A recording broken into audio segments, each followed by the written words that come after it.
ক্ষমতায় যাবার ষড়যন্ত্র বিএনপি নয়, আওয়ামী লীগই করে, এমন মন্তব্য করেছেন বিএনপি চেয়ারপারসনের উপদেষ্টা জয়নুল আবদিন ফারুক। তিনি বলেছেন, কাউকে সরাবার ইচ্ছা বিএনপির নেই।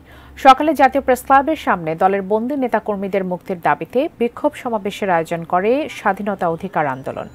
অনুষ্ঠানে প্রধান অতিথির বক্তব্যে জয়নুল আবদিন জানান, বিএনপিকে নিয়ে মিথ্যাচার করছেন প্রধানমন্ত্রী। এ সময় জনগণের ভাষা বুঝে ক্ষমতা থেকে সরে যেতে সরকারকে অনুরোধ জানান তিনি।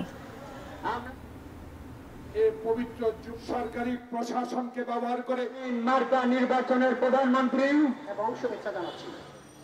কাউকে সরাবার ইচ্ছা আমাদের ছিল না, আমাদের নাইও।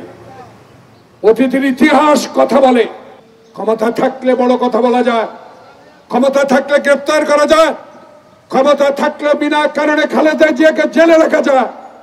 কিন্তু জনগণ যখন অতিষ্ঠ হয়ে উঠবে, জনগণ যখন রাস্তায় নেমে পড়বে, তখন এইসব কথায় কোনো কাজ হবে না, ক্ষমতা আপনাকে ছাড়তেই হবে।